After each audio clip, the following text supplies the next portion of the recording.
Hi, welcome to Sam style. ఈరోజు నేను మీకు ఎండు చేపలు టమాటో కర్రీ చూపిస్తున్నాను. వీటికి ఏమేమి కావాలో చెప్తా. ఇవి ఎండు చేపలు. వీటిని మనం ముందే కొద్దిగా నానబెట్టేసుకోవాలి వాటర్లో. నానబెట్టుకున్న తర్వాత వీటి హెడ్, ఈ టెయిల్, తల, తోక రెండు తీసేసుకోవాలన్నమాట. అది కూడా చూపిస్తాను. దానికి టొమాటోస్ని కట్ చేసి పెట్టుకున్న, ఆనియన్స్, కొత్తిమీర, కరివేపాకు, అల్లం వెల్లుల్లి పేస్ట్, ఇంకా మనకు కావాల్సినవి పసుపు, కారం, ఉప్పు, ధనియాల పొడి. ఇంతే. వీటితోని ఈరోజు మనం ఎలా చేసుకోవాలో చూపిస్తాం. ఫస్ట్ మనం వీటిని ఇలా తీసేసుకోవాలి. కొంచెం ఒక 10-15 మినిట్స్ వాటర్లో నానబెట్టేసుకుంటే ఇలా తీసేసేయచ్చు. ఇది ఇలా తీసేసుకొని వీటిని, కొంతమందికి హెడ్ ఇష్టము, కొంతమందికి ఇష్టం ఉండదు. నేను కొన్ని చోట్ల పెడతా, కొన్ని చోట్ల తీసేస్తాను. ఓకేనా? ఇట్లా. సో వీటన్నిటిని ముందు మనం తీసేసుకున్నాం.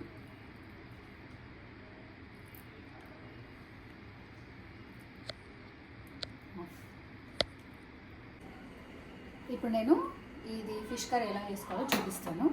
వీటిని ఇలా తీసేసుకున్నాం కదా ఫ్రెష్గా. ఒక 2-3 టైమ్స్ కడిగితే దీనికి ఉన్న ఇసుక ఇదంతా వెళ్ళిపోతుంది అనమాట.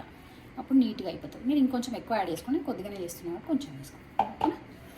దీన్ని తయారు చేసుకున్నాను. ఇప్పుడు స్టవ్ ఆన్ చేసేసుకొని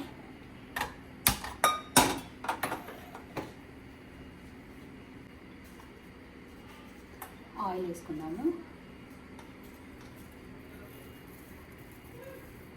ఆయిల్ ఎక్కువ వేస్తే టేస్ట్ ఉంటుందని కొంచెం ఆయిల్ ఎక్కువ వేస్తాను. నేను కొద్దిగా వేసుకుంటున్నా. మీరు ఎంత తింటారో చూసి వేసుకోండి. ఓకేనా?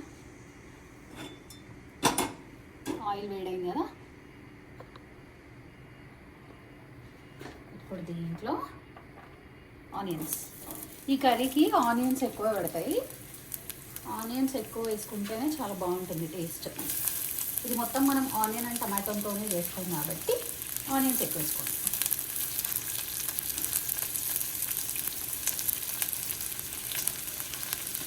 స్టీల్ గిన్నెలో వేసుకున్నాను కదా, తొందరగా మాడిపోతూ ఉంటుంది అన్నమాట.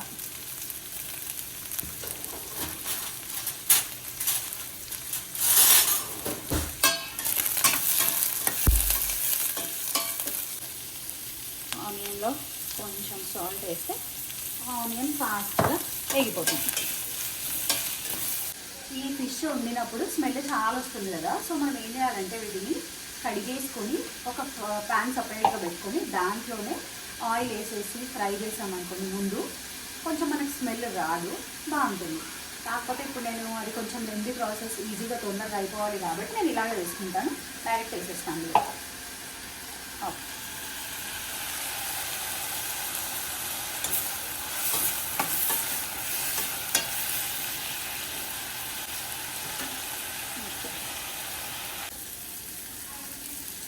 ఇప్పుడు దీంట్లో టమాటో వేసేద్దాం.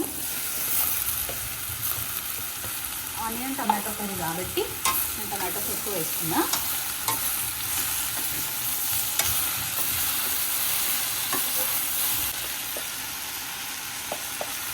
పసుపు,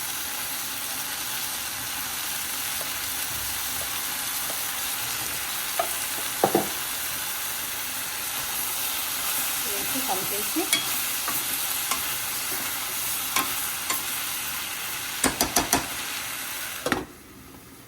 టొమాటోస్ ఎక్కువ వేసుకున్నాను. నేను ఒక 6 టొమాటోస్ అట్లా వేసుకున్నాను. 6 టొమాటోస్ వేసేసి కొంచెం పసుపు వేసేసి లిడ్ పెట్టేసి ఒక 10 మినిట్స్ వదిలేద్దాం. మంచిగా కుక్ అయిపోతాయి టొమాటోస్. ఆ తర్వాత మిగతా ప్రాసెస్ చూద్దాం. ఇప్పుడు ఇది కుక్ అయిపోయింది. ఇలా కొంచెం దగ్గరికి రావాలి. ఇప్పుడు దీంట్లో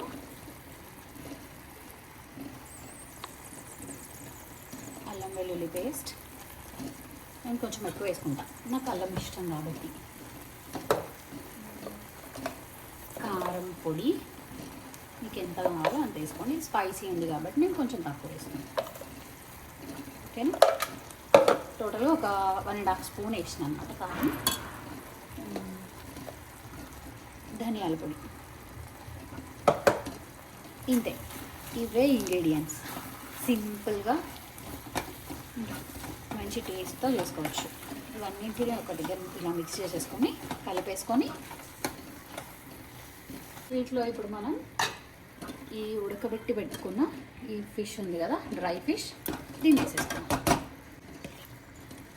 డ్రై ఫిష్ వల్ల యూజ్ ఏంటి అనుకుంటున్నారు కదా, ఈ డ్రై ఫిష్ మనము ఎండలో ఎండబెడతాం కాబట్టి దీంట్లో మనకి డి విటమిన్ ఉంటుంది, అలాగే O3 ఉంటుంది, ఇంకా చాలా వైటమిన్స్ మనకు వస్తాయి అన్నమాట దీనివల్ల. సో డ్రై ఫిష్ కూడా చాలా మంచిది. కొంచెం దీని స్మెల్ ఇష్టపడిన వాళ్ళు చేసుకోవడానికి ఇబ్బంది పడతారు, బట్ నచ్చితే మాత్రం కంపల్సరీగా చేసుకోండి, చాలా బాగుంటుంది. మేమైతే అందరం తింటాం.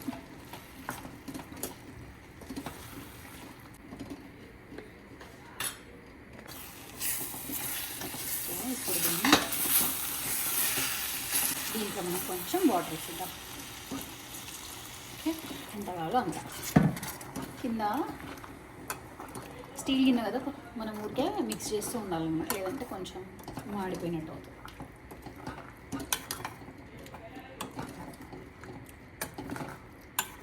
ఓకేనా, ఇలా వాటర్ వేసేసాం కదా.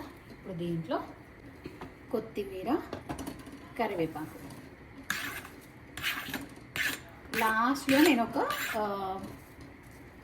ఒక స్పెషల్ టచ్ చేస్తాను చూడండి దీంట్లో. అది మీకు నచ్చితే వేసుకోవచ్చు, లేదంటే లేదు. సో ఇప్పుడు దీన్ని కొత్తిమీర, కరివేపాకు వేసేసి పెట్టండి. అది మీకు నేను చెప్పలేదు ఏం వేస్తా అని వీడియోలో స్టార్టింగ్లో, బట్ లాస్ట్లో చూడండి. ఒక 5 minutes వదిలేయండి.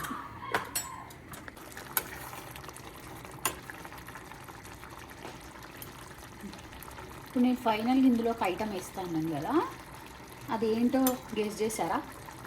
గెస్ చేసి కమెంట్ సెక్షన్లో పెట్టేయండి చూడకముందే. సో ఫైనల్లీ మనం ఆ ఐటమ్ ఇప్పుడు యాడ్ చేసేద్దాము.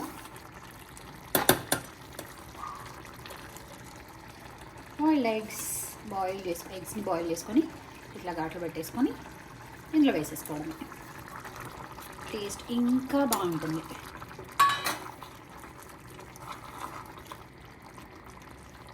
మీరు ఫిష్ ఉడికిందా లేదా ఇలా చెక్ చేసుకోండి. బాగా ఉడికిపోయింది. సో ఇంకొక 5 minutes అలా పెట్టేస్తే ఎగ్లో కూడా ఈ కర్రీ అంతా వెళ్ళిపోతుంది. ఇప్పుడు ఎగ్ టేస్ట్ కూడా చాలా బాగుంటుంది. తర్వాత జస్ట్ ఒక 5 minutes అలా పెట్టేసి స్టవ్ ఆఫ్ చేసుకోవడమే, అంతే. ఆ తర్వాత డిష్ అవుట్ చేసేసుకున్నాం. ఓకేనా, చెక్ చేద్దాము ఒకసారి ఎలా ఉందని. అంతే, మన ఎండు చేపల కర్రీ విత్ ఎగ్. దీన్ని పులుసు అనొచ్చు, కర్రీ అనొచ్చు, ఏదైనా అనొచ్చు. మేమైతే కూరనే అంటాం. ఎండు చేపలు కోడిగుడ్డు కూర. ఓకేనా, ఇప్పుడు దీన్ని మనం వేడి అన్నంతో సర్వ్ చేసుకుందాం. స్టవ్ ఆఫ్ చేసేసుకుందాం ఫస్ట్.